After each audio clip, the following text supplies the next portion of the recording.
Everybody, I'm Kyle Kaufman, attorney here at hkklawoffices.com, coming at you with another video.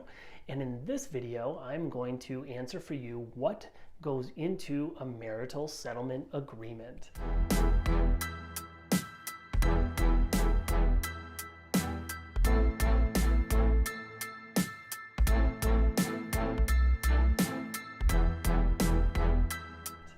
All right, guys, so first off, the question is, what is a marital settlement agreement? What are you talking about, right? I'm talking about in a divorce action in Wisconsin, we call a marital settlement agreement the final agreement that you and your spouse would both sign and agree upon all the terms and conditions.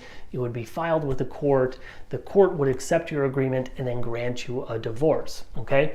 So if we zoom out here for a minute, I just want you to know that, of course, you can have a contested divorce action. We're not talking about that in this video.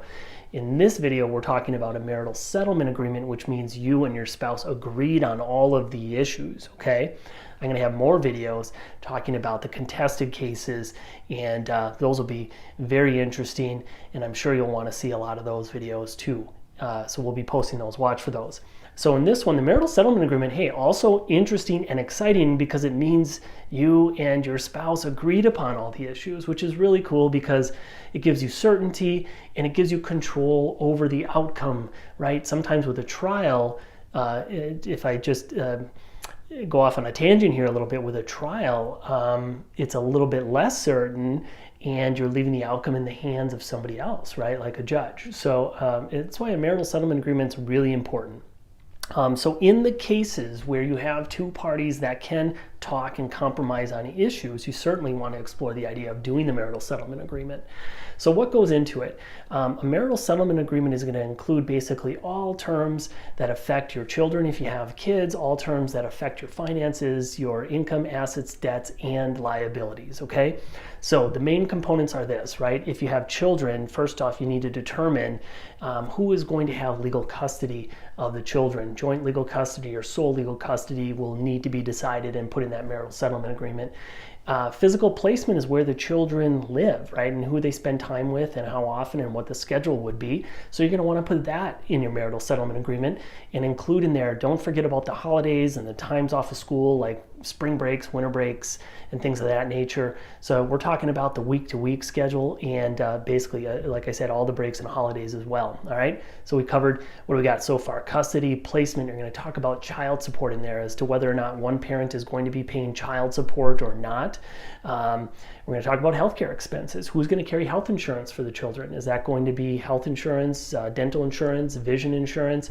What's the cost of that? How have you allocated that? You want to make sure to consider that and put that into your agreement. You want to talk about uninsured medical expenses, right? Those are the things that insurance doesn't cover and who's responsible for that. Other provisions concerning the children certainly come down to taxes, right? I've done videos before on the child tax credit, tax exemption, and you'll want to make sure that your settlement agreement identifies that and who is being allocated those tax credits or exemptions, okay? So, those are the major things really concerning your kids, really custody, placement, and the financial support provisions, okay? I did leave out variable expenses for the kids. Those are the things like how are we going to pay for school registration, school supplies, if the kid's a little bit older, maybe like driver's ed fees and things of that nature. Again, all of this can be put into your agreement, right?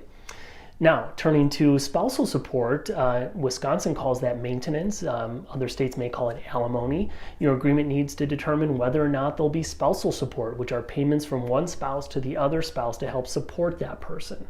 All right. Then personal property obviously is a big one. Okay. Let's start with the bigger personal property things.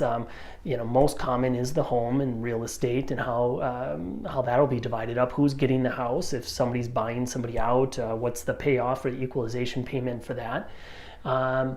You want to certainly obviously have provisions in there about any second homes that you have or investment properties need to be included. If there's a business that was started during the marriage or even before, you need to make sure to allocate the business and who's getting the business and how that all works out.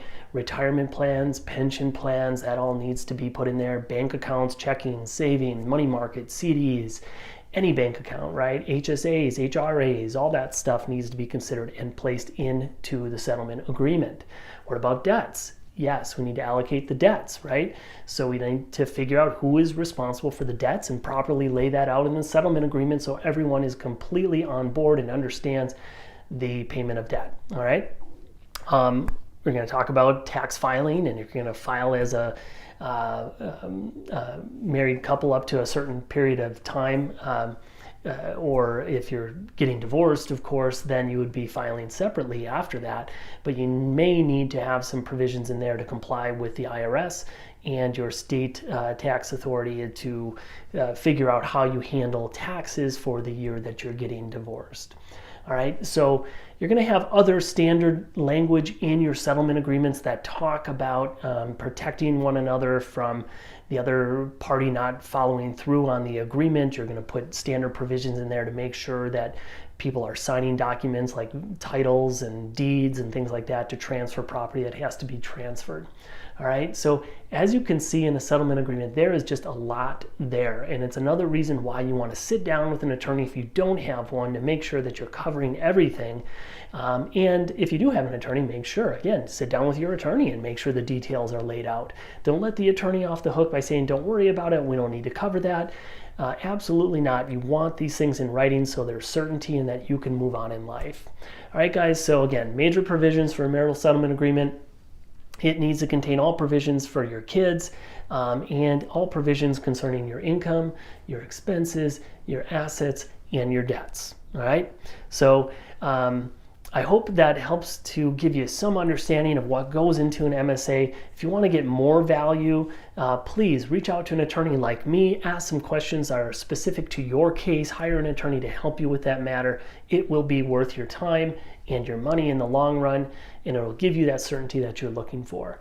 Thank you so much for watching this video. If you have any comments, please leave those below. If you like the channel, give me a thumbs up. And if you want to see more videos from us, please subscribe. All right, guys, take care. We'll see you next time.